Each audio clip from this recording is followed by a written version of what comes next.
Agora, falando novamente sobre a operação da Polícia Federal da última sexta-feira, vocês se lembram que foi apreendido um pendrive no banheiro da casa do ex-presidente Jair Bolsonaro. E, segundo a polícia, esse pendrive não tem relevância para as investigações em curso. A perícia foi finalizada. Segundo os investigadores, o conteúdo do dispositivo não apresentou elementos úteis ao inquérito. O item foi encontrado durante o cumprimento de mandados de busca e apreensão que foram autorizados pelo ministro Alexandre de Moraes na última sexta-feira, a pedido da Procuradoria-Geral da República com base nas investigações da PF.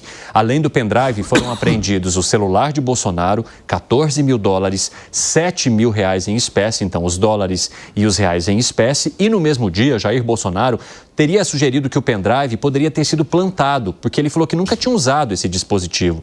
Exatamente porque durante a apreensão, uma das policiais foi ao banheiro e ao voltar, voltou com o dispositivo. E aí depois ele disse se perguntaria à primeira-dama Michele Bolsonaro se era dela. Pois bem, depois de toda essa celeuma, a polícia não encontrou nada que interessasse para esse debate, mas é claro que isso gerou uma discussão enorme em torno do material apreendido.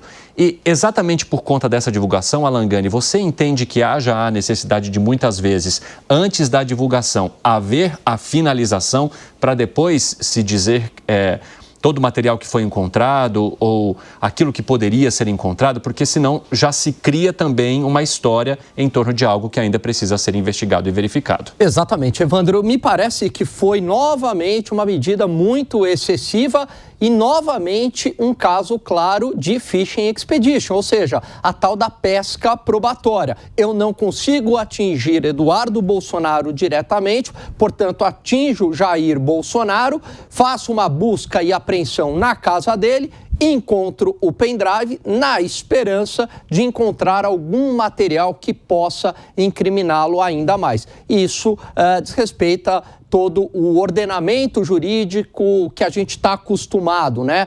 Principalmente para aquelas pessoas, operadores do direito, que são os mais legalistas. Ô, Piperno, você entende que haja um desrespeito ao ordenamento jurídico por causa da divulgação de uma apreensão para depois se apurar o que havia no dispositivo? Eu não vejo como um desrespeito ao ordenamento jurídico. Eu só acho que, criou-se um mistério, um suspense absolutamente desnecessário. A Polícia Federal foi lá, ela tinha um mandado, ela cumpriu, então ela pegou o computador, pegou, por exemplo, o celular. Então, tudo isso faz parte do pacote. Era natural que, se houvesse, por exemplo, um equipamento como é um pendrive, também fosse levado. Agora, por que vai se questionar o conteúdo desse pendrive? Agora, veja, tem lá o computador, tem lá o celular, ninguém está dizendo, puxa, porque o celular... é uma busca e apreensão? Essa é a minha pergunta. Porque provavelmente tinha outras suspeitas agora. E veja só, nós falamos aqui na semana passada de serviço que o próprio Eduardo Bolsonaro fazia ao pai dele. Quando o Eduardo Bolsonaro fazia de peito aberto ameaças ao STF, tá vendo só, porque, enfim, vocês vão ser sancionados, o governo americano vai criar outras medidas. Aí, por exemplo, na semana passada ele chegou até a falar em invasão do espaço aéreo brasileiro. Ele tem uma cabeça de ficcionista. E nós dissemos aqui na semana passada, olha, isso só piora a defesa do pai dele, é contraproducente. Então, é óbvio que em algum momento o STF ia dar algum tipo de resposta, até porque ele fala lá dos Estados Unidos e o presidente Bolsonaro daqui poderia, por exemplo, em algum momento tentar colocar pano pelos quentes, mas não, também coloca mais gasolina nisso. Então, vejam, eu acho que há muitos excessos e a própria família Bolsonaro, de certa forma, fomenta isso também. Fala, Musa. Eu vou voltar um pouco na entrevista que eu mencionei do Marco Aurélio Melo, que ele questionou um pouco disso também e falou, ora, se o julgamento de Lula lá atrás foi na primeira instância, o julgamento de Jair Bolsonaro também deveria ser na primeira instância. Não deveria ocorrer dentro do STF. E aí, em meio a tudo isso, que nós vemos a espetacularização de tudo que está acontecendo no Brasil. A gente deixa a Constituição de lado, parece que ela vale menos do que determinados nomes, isso para todos os lados.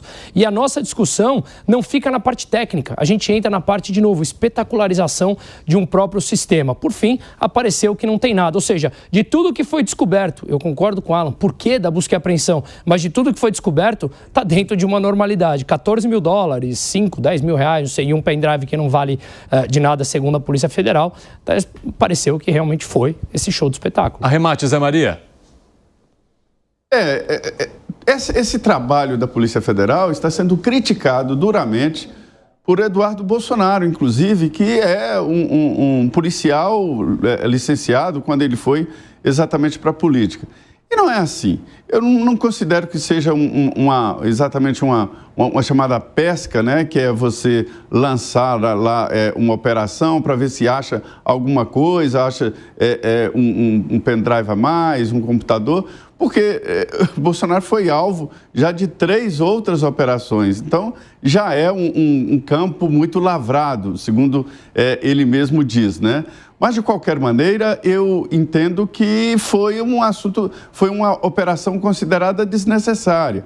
Eu acho que poderia simplesmente atender parte do pedido do Ministério Público e pronto, colocar o presidente numa situação de que, o ex-presidente, numa situação de que ele não poderia continuar interferindo, porque esse processo de interferência no processo de julgamento, ele é réu no caso da tentativa de golpe, né? Mas neste caso aí das medidas de contenção, na verdade, são de outro processo que talvez ainda vai ser iniciado contra o ex-presidente Jair Bolsonaro, que é tentativa de obstrução da justiça. E aí, nesse aí, o Eduardo Bolsonaro deve aparecer. É uma situação muito complexa, viu? Existem muitos pontos diferentes, coisas que a gente nunca viu, prazos que não são normais na justiça, mas são aspectos legais. Sobre essa história do foro privilegiado, é altamente discutido aqui, se deveria ou não estar no Supremo. E se o Supremo decidisse que era, sim, para estar no Supremo, tinha que ser no plenário principal.